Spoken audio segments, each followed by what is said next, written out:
Bapak Ibu. Bahasan firman saya kali ini berjudul Salomo di senja hari. Kenapa harus di senja hari? Kenapa tidak pagi-pagi benar? Kenapa tidak di hari subuh ketika matahari mulai muncul di ufuk timur? Inilah Bapak Ibu, ketika mahkota itu menjadi berat dan kasih mula-mula itu memudar Bapak Ibu. Pertanyaan yang sering muncul di hati banyak orang percaya adalah begini Bapak Ibu. Apakah Salomo diselamatkan? Ini bukan sekedar pertanyaan yang tentang nasib dari seorang raja Bapak Ibu ya. Ini adalah pertanyaan yang sesungguhnya sedang menatap wajah kita sendiri Bapak Ibu. Sebab Salomo bukanlah orang kafir yang tidak mengenal Tuhan. Ia bukan penyembah berhala sejak kecil. Ia bukan musuh Israel, Bapak Ibu. Ia adalah orang yang pernah bercakap-cakap dengan Tuhan. Ia adalah orang yang pernah menerima hikmat yang tidak pernah dimiliki oleh manusia-manusia yang lain. Ia adalah pembangun bait Allah. Ia adalah penulis kitab-kitab Mazmur. Namun di penghujung hidupnya, Alkitab mencatat sesuatu yang sangat menyedihkan Bapak Ibu. Pada waktu Salomo sudah tua, istri-istrinya itu mencondongkan hatinya kepada allah-allah lain. 1 Raja-Raja 11 ayat 4. Perhatikan baik-baik. Bukan tangannya yang berbalik, bukan lututnya yang berbalik, tetapi hatinya Bapak Ibu. Karena sesungguhnya penyerangan terbesar bukanlah peperangan di luar manusia Bapak Ibu, melainkan peperangan di dalam hati manusia itu. Maka jadilah ironi terbesar di dalam sejarah. Salomo memulai hidupnya dengan sangat indah. Ketika Tuhan bertanya, apakah yang hendak ku berikan kepadamu? Salomo tidak meminta emas, Bapak Ibu. Tidak meminta umur panjang. Tidak meminta kemenangan atas musuh. Ia meminta hikmat dan Tuhan berkenan. Akibatnya, hikmat datang, kekayaan datang, kemasyhuran datang, kemuliaan datang. Tetapi ada sesuatu yang sering tidak disadari Bapak Ibu ya. Tidak semua orang gagal ketika miskin. Banyak orang justru gagal ketika berhasil. Ini ironis ya. Setan tidak selalu menghancurkan manusia dengan penderitaan Bapak Ibu. Kadang ia menghancurkan manusia justru dengan kelimpahan. Sebab kemakmuran sering menciptakan ilusi bahwa manusia tidak lagi membutuhkan Tuhan. Salomo memang menang atas kemiskinan Bapak Ibu ya. Namun ia mulai kalah terhadap kenyamanan. Ini jelas Bapak Ibu. Dan yang harus disadari Bapak Ibu. Dosa datang tidak seperti petir.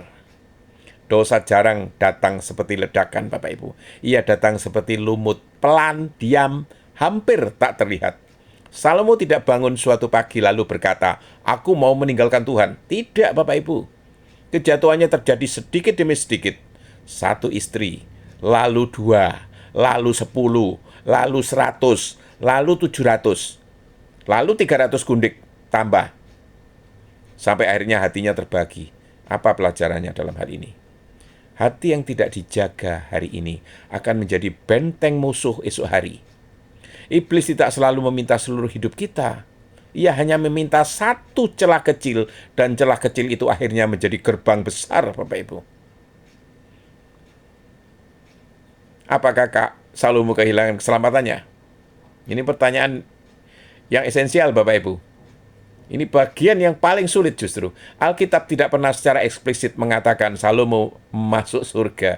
Tetapi Alkitab juga tidak berkata Salomo binasa. Karena itu kita harus berhati-hati. Kita tidak boleh lebih keras daripada Alkitab. Dan kita juga tidak boleh lebih lunak daripada Alkitab. Ada beberapa pandangan Bapak Ibu. Pandangan pertama. Sebagian percaya Salomo itu akhirnya binasa. Mereka menunjuk kepada penyembahan berhala yang dilakukannya, Bapak Ibu. Mereka melihat betapa seriusnya pelanggaran itu. Pandangan yang kedua. Sebagian percaya Salomo bertobat sebelum meninggal. Dasarnya adalah kitab Pengkhotbah, Bapak Ibu. Banyak ahli percaya kitab itu ditulis pada akhir hidup Salomo. Di sana terdengar suara seorang tua yang sedang menyesali kesia-siaannya. Ia berkata, akhir kata dari segala yang didengar ialah takutlah akan Allah dan berpeganglah pada perintah-perintahnya. Bapak Ibu bisa baca ini di Pengkhotbah 12 ayat 13, Bapak Ibu ya.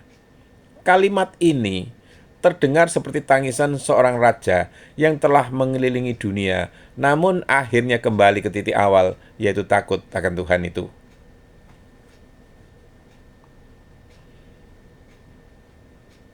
Pengkhotbah, Bapak Ibu, adalah air mata seorang raja.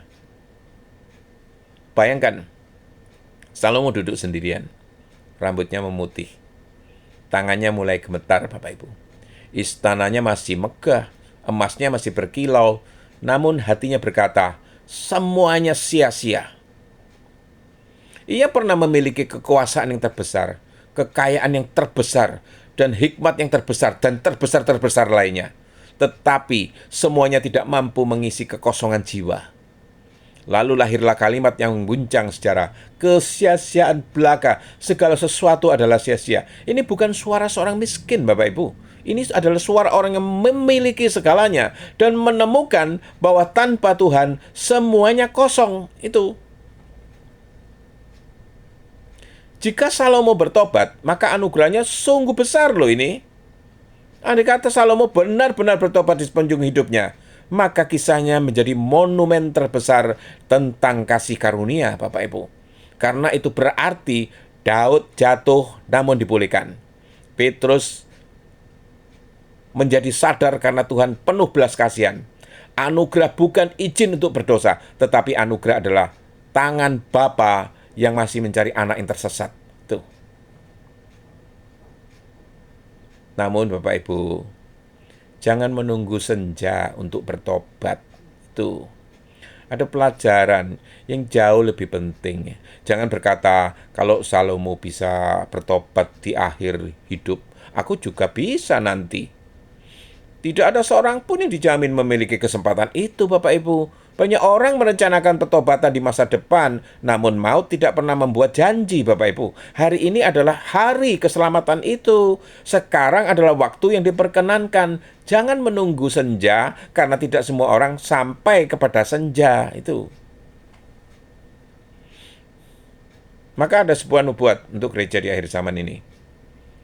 Saya percaya kisah Salomo itu adalah cermin bagi gereja modern ya.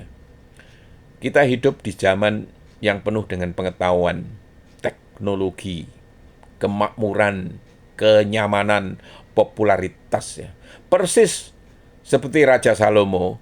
Namun Tuhan tidak terutama mencari gereja yang kaya loh Bapak Ibu ya. Tuhan itu mencari gereja yang setia loh. Tidak sedikit orang yang masih memiliki aktivitas rohani tetapi kehilangan kasih mula-mula. Mereka masih bernyanyi, masih melayani, masih berkhotbah, namun hati mereka sudah terbagi, Bapak Ibu.